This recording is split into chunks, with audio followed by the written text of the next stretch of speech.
এজন হেৰি হয় ছাত্ৰ হয়, তেখেতৰ বেমাৰ হ'ল, তেজপুৰত চিকিৎসা লৈ আছিলে। লগৰ কেইজনে ক'লে যে তেখেতৰ ঘৰৰ অৱস্থা একেবাৰে বেয়া, নলবাৰীৰ ঘৰ, আৰু মোমায়েকৰ ঘৰত থাকি বহি আছে, আৰু তেখেতৰ বেমাৰ হৈছে, এতিয়া চিকিৎসা কৰিবলৈ পইচা নাই আৰু কমি যায়।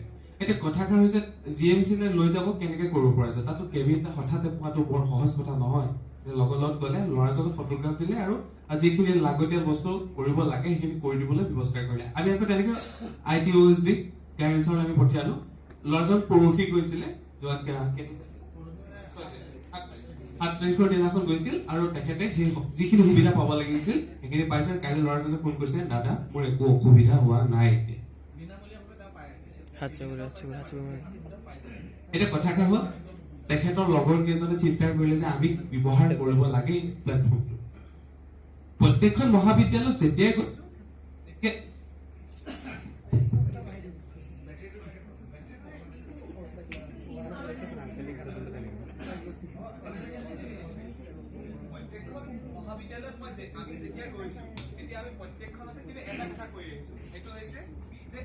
তোমালোকে যে বহি আছা প্ৰত্যেকগৰাকী বিভিন্ন অঞ্চল বা ঠাইৰ পৰা আহিছা, হয়নে?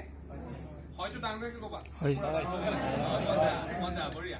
এতিয়া কথাটো হৈছে কি, প্ৰতিনিধিত্ব কৰি আছা ন নিজৰ অঞ্চলটো। এতিয়া ইয়াত বহি থকা প্ৰত্যেকগৰাকী নিজক মই বুলি ভাবাচোন। তোমালোকে মই হিচাপে এটা নাম লৈ আহিছা, হয়নে? সেই মইসকলে যেতিয়ালৈকে সক্ৰিয়ভাৱে তোমালোকে মই বুলি নাভাবিবা, কেতিয়াও কিন্তু তোমালোকে আমি বুলি ভাবিব নোৱাৰা, গম পাইছা? মইসকলে যেতিয়া নিজৰ অস্তিত্বৰ কথাবোৰ বুজিবা, সেইদিনাখনে আমিৰ কথা চিন্তা কৰিব পাৰিবা, আমি, হয়নে? আৰু যেতিয়া প্ৰত্যেকগৰাকী আমি লগ খাবা তেতিয়া কি হ'ব? আমাৰ, হয়নে? আৰু যেতিয়া আমাৰ হৈ কাম কৰিবা তেতিয়া কাম নোহোৱাৰ কথাই নাথাকে, প্ৰত্যেকটো সমস্যাই সমাধান হ'ব, হয়নে নহয়? অলপ ডাঙৰ ধুনীয়া। সেইটোৱে কথা। এই আমাৰ নামৰ যিটো শব্দটো, শক্তিটো ক'ত পাম আমি? যেতিয়া আমাক এটা প্লেটফৰ্ম লাগিছিলে, আমি যেনেকুৱা যি কথাই নহওক, কোনোবাই ক'ৰবাত দুৰ্নীতি কৰিছে, তেখেতক আমি ধৰিব লাগে, তেখেতৰ এগেইনষ্টত আমি যাব লাগে নে? তেখেতক সৰু সুৰা 1 টকাৰ পৰা আৰম্ভ কৰি লাখ টকা, কোটি টকা সকলো এটা প্লেটফৰ্ম লাগিছিলে, সেইটো হৈছে মাইক অফ আছাম, ঠিক আছে? তাৰ যোগেদি তোমালোকক এতিয়া ধৰা তোমাৰ ঠিক আছে জুলন দা, সেইটো আপুনি ব্যৱহাৰ কৰক, মই এইফালে কৈ আছো। শুনিছা ন? সকলো শুনিছা নাই? এতিয়া কথাষাৰ হৈছে এইটো যে তোমাৰ যিবোৰ সমস্যা হয়, এনেকৈ ঠিক আছে নেকি? হ'ব দিয়া, একো নহয়, এইফালে চিন্তা নকৰিব, এইফালে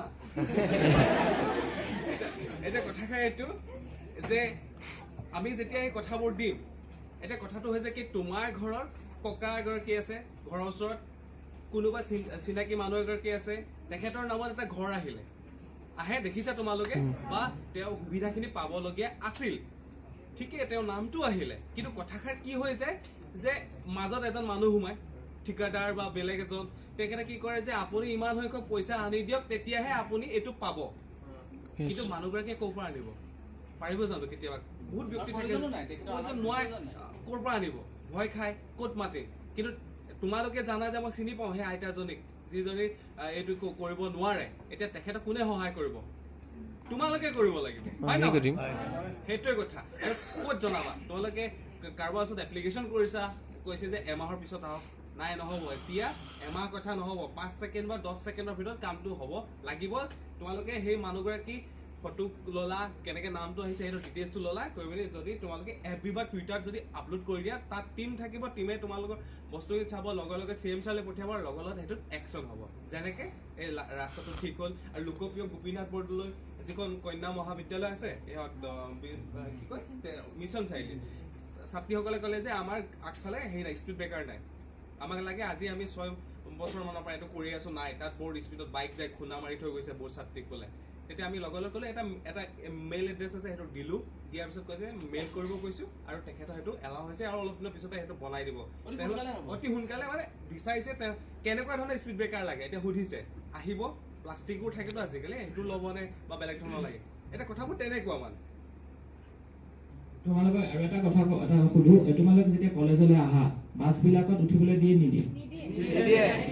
সেইটোৱে হৈ আছে এই ইছ্যুটো আমাক বিশ্বনাথ মহাবিদ্যালয়ৰ ছাত্ৰী এগৰাকীয়ে ক'লে যে আমাক ইউনিফৰ্ম পিন্ধিলে বাছত উঠিবলৈ নিদিয়ে, নামি দিয়ে, প্ৰথমতে জেনেৰেল পেচেঞ্জাৰ খিনি উঠিব, তাৰপিছত চিট থাকিলে তোমালোকক উঠিবলৈ দিয়ে। সেইটোতো কোনো নিয়ম নহয়, তোমালোকৰ বাছত আহিবই লাগিব, হয় নে?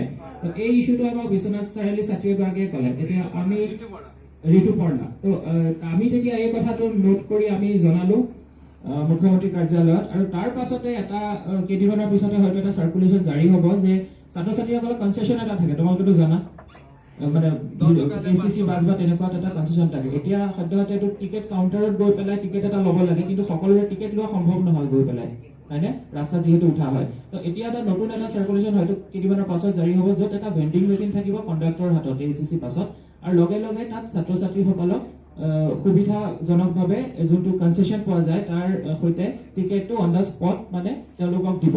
এইটো এছটিচিৰ পৰা লগত অলৰেডি ইতিমধ্যে কথা পাতি থোৱা হৈছে, আৰু এই ইছ্যুটো এতিয়া সেইকাৰণে ওলাব যেতিয়া সেই ছাত্ৰীগৰাকীয়ে সেই অসুবিধাটো আমাক ক'লে, হয়নে? গতিকে এনেকুৱা ধৰণৰ তোমালোকে হয়তো বুজি পাইছা কেনেকুৱা ধৰণৰ সমস্যা ইয়াত আমি আলোচনা কৰিবলৈ গৈ আছো বা সমাধান কেনেকুৱা হ'ব পাৰে।